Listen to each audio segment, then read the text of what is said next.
Au nom du Père, du Fils et du Saint-Esprit, ainsi soit-il. Chers fidèles, je vous souhaite à tous une sainte, très sainte fête de Saint-Joseph.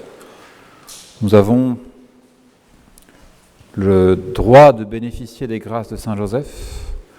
Nous avons le devoir de bénéficier et d'utiliser les grâces que Saint-Joseph nous donne pour la grandeur et la nécessité de l'Église et pour la gloire de Jésus-Christ. Saint-Joseph, vous le savez, est le juste. Ce terme signifiant, selon la signification biblique, qu'il rayonne de son intérieur d'une véritable sainteté, qu'elle est reconnue par Dieu, manifestée par l'Église, et que ceci est effectué dans le silence le plus complet. L'homme silencieux, l'homme des coulisses, l'homme qui accomplit le plan de Dieu, et parce qu'il accomplit le plan de Dieu, est placé presque au sommet de la hiérarchie des saints que l'Église nous propose. Car Saint Joseph a fait la même chose que la Sainte Vierge. Lui n'a pas été préservé du péché originel, mais la Sainte Vierge et Saint Joseph ont appliqué la volonté du Père en cherchant à appliquer ce plan divin au plus près de Jésus-Christ. Et cette mission qu'ils ont accomplie sur la terre apporte des grâces jusqu'à la fin du monde, à toute l'humanité. Nous en bénéficions au milieu de ce carême. Nous bénéficierons également des grâces mariales. Bientôt, nous avons cette fête du 25 mars. On a l'impression que c'est toute la Sainte Famille qui est réunie, comme pour nous proposer ces grâces du carême, c'est-à-dire d'introduction à la gloire de la résurrection pascale. Et Saint Joseph doit véritablement être pour nous une aide. Ces grâces doivent être reçues dignement, efficacement, par chacune de nos âmes pour rayonner.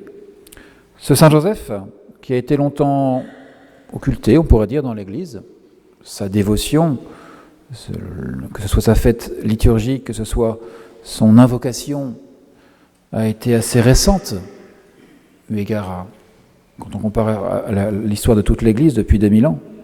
Mais il est bien là, il est bien présent dans l'histoire de notre pays. C'est une réalité, non seulement par les apparitions de Cotignac, mais aussi parce que suite à ces apparitions en 1660, la France a été, par le roi, sous la protection officielle de Saint Joseph, déclaré protecteur le 19 mars 1661, nous en fêtons l'anniversaire aujourd'hui.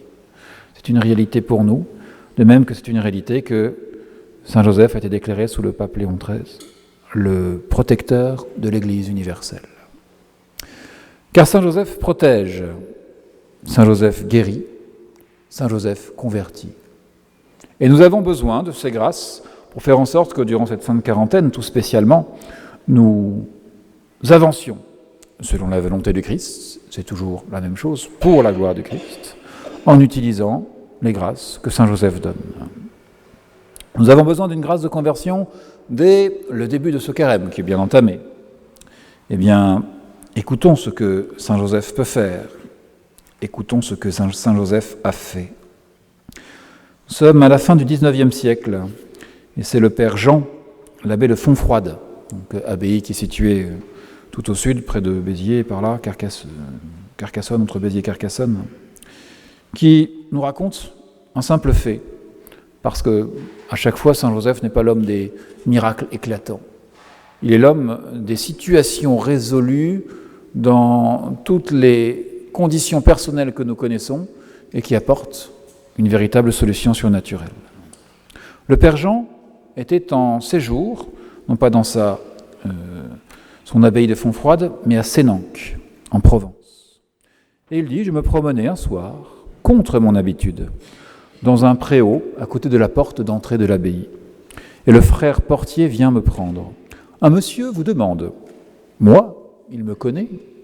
Oui, sans doute parce qu'il vous a vu, et il veut vous voir. Je vais à sa rencontre, c'est un bel homme, très bien mis, d'allure distinguée, mais qui paraissait véritablement troublé. À quelques pas de lui broutait un superbe cheval noir, le plus beau que j'ai jamais vu. « Monsieur, me dit le visiteur, je ne vous connais pas. Je vous ai aperçu de loin, je vous ai fait appeler. Sauvez-moi. J'étais parti pour aller me noyer. mais je n'ai pas pu. Mon cheval m'a emporté à travers les rochers, s'est arrêté à votre porte. Où suis-je ici? Quelle est cette maison? C'est une ferme? Non, c'est un monastère. Je ne connais pas ça, j'ai jamais vu cela. Et pourquoi êtes-vous habillé comme ça en noir et en blanc? On dirait un clown. C'est la vie de notre ordre, cistercien. Mais dites-moi vous-même, qui êtes-vous? Je suis le directeur du cirque impérial de Lyon. Et vous êtes ruiné? Ah non, pas du tout. J'ai au moins 1 million de francs de fortune. Mes affaires vont à ravir. J'ai un nombre personnel sous mes ordres, mais je suis hanté par l'idée de me détruire. Je le pris par le bras. Je lui dis en souriant, non, vous n'irez pas vous noyer, l'eau est trop froide. On prendra soin de votre cheval, vous me raconterez votre histoire et nous aviserons. Et voici le récit que fait cet homme. Je n'ai jamais connu mon père. À l'âge de 7 ans, je perdis ma mère. Elle mourut un soir. Une procession vint la prendre. Il était d'abord arrivé à la maison un curé avec des enfants habillés de rouge. Il y avait calotte, ceinture, robe rouge, avec une sorte de chemise en dentelle au-dessus, que je n'avais jamais vue. Cela me frappa. On me dit plus tard que c'était pour faire à ma mère la première communion. Ma mère morte, je pris le peu d'argent que je trouvais chez elle et j'allais dans un cirque voisin. J'étais tout seul, je n'avais ni parents, ni amis. Et je demandais au directeur du cirque s'il me voulait. « Tu es trop jeune.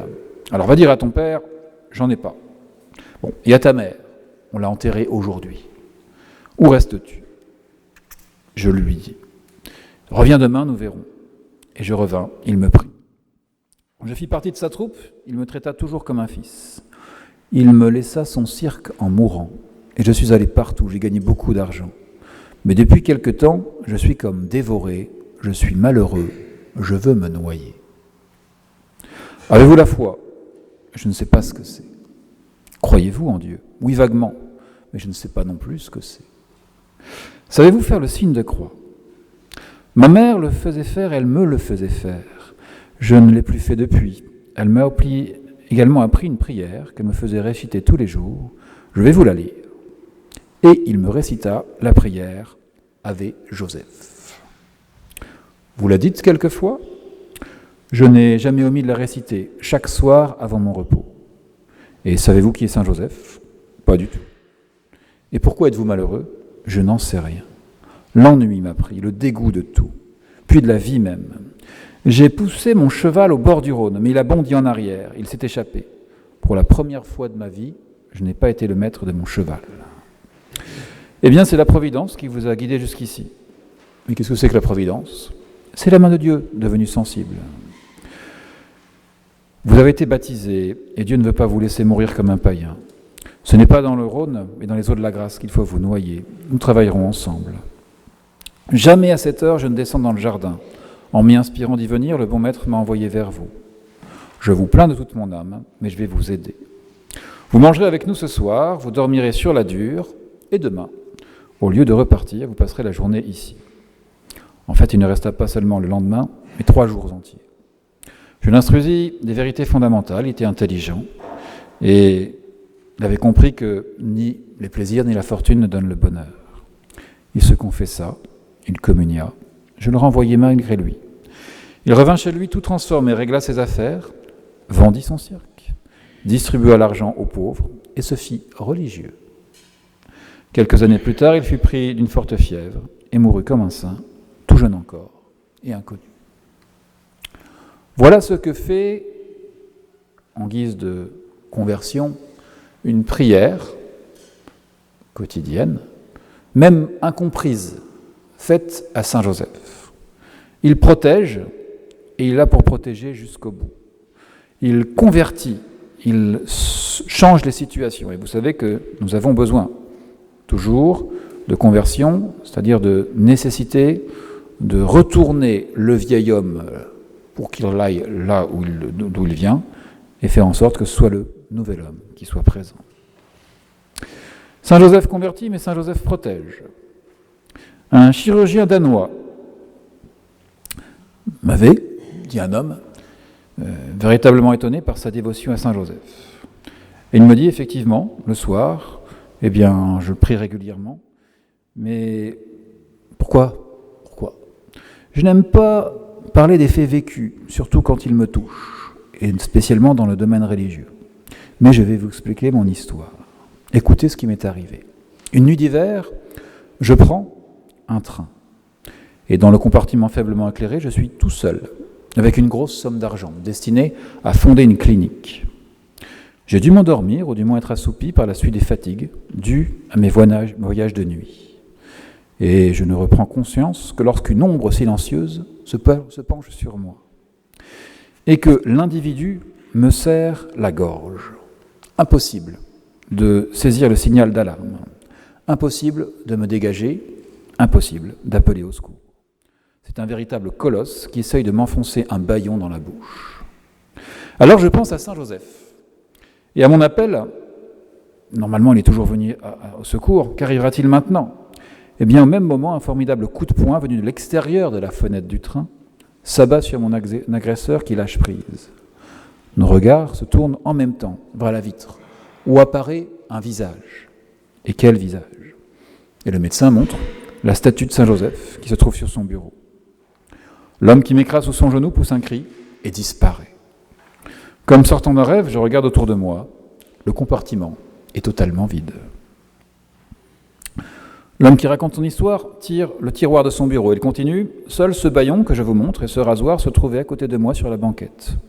J'avais décidé de me taire, mais voici que quelque temps plus tard, l'homme lui-même se présente à la prison pour expier ses crimes. Il l'a fait en véritable chrétien repentant. Saint Joseph, donc, ne fait pas que convertir, il protège.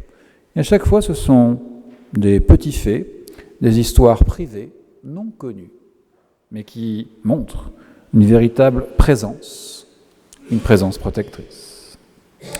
Saint Joseph guérit une jeune fille nommée Philomène, âgée de 19 ans, gardait le lit depuis le 5 septembre.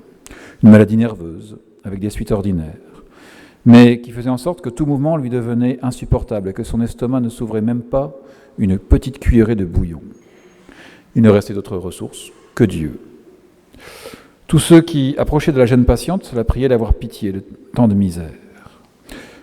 Tel était le triste état quand le 28 février, la jeune Philomène reçut d'une religieuse, qu'elle avait connue auparavant, une lettre, dans laquelle la religieuse l'engageait à ne pas se décourager et à commencer le 10 du mois suivant, le 10 mars donc, une neuvaine à Saint-Joseph.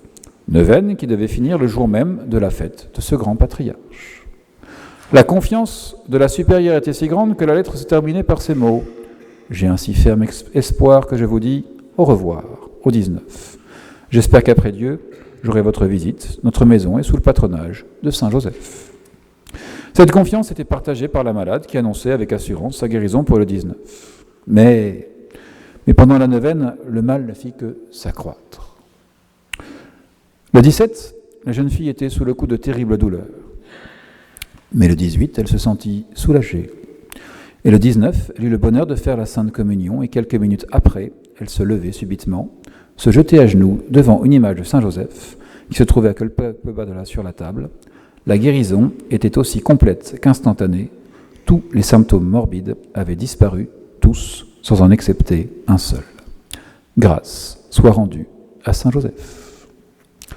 Alors mes frères, vous voyez que toutes ces histoires privées, non connues, sont toutes liées à une prière fervente à Saint Joseph. Soit elle n'est pas comprise comme l'homme converti, soit elle est non seulement comprise, mais voulue et acceptée avec une véritable confiance, comme le dernier cas de la guérison. Que ce soit donc pour une conversion, que ce soit pour une protection, que ce soit pour une guérison, Saint Joseph intervient, mais il a besoin de nos prières. Il attend nos prières. Il désire et il réclame, il exige que nous puissions prier un minimum pour pouvoir avoir ce lien avec lui. Nous devons, durant ce mois spécial qui lui est consacré, avoir cette confiance, prière, union, qui nous permettent véritablement de moissonner toutes les grâces qu'il destine à chacun d'entre nous, soit pour nous, soit autour de nous, que ce soit des éléments privés, certes, mais toujours c'est l'Église qui en bénéficie. Ce n'est pas pour rien que Saint Joseph a été véritablement destiné comme étant celui qui est le protecteur de la Sainte Église. Que ce soit au niveau général, que ce soit au niveau individuel, il intervient. Il intervient efficacement si, de notre côté, nous ne mettons pas des portes fermées à la grâce qui doit passer. Ayons donc confiance à Saint Joseph, demandons la conversion, demandons la protection, demandons la guérison, que ce soit pour nous ou pour d'autres, et ayons confiance en ce saint protecteur, celui qui a veillé sur l'enfant Dieu, sera veillé sur l'Église et sera veillé sur chacun d'entre nous. Au nom du Père et du Fils et du Saint-Esprit, ainsi soit-il.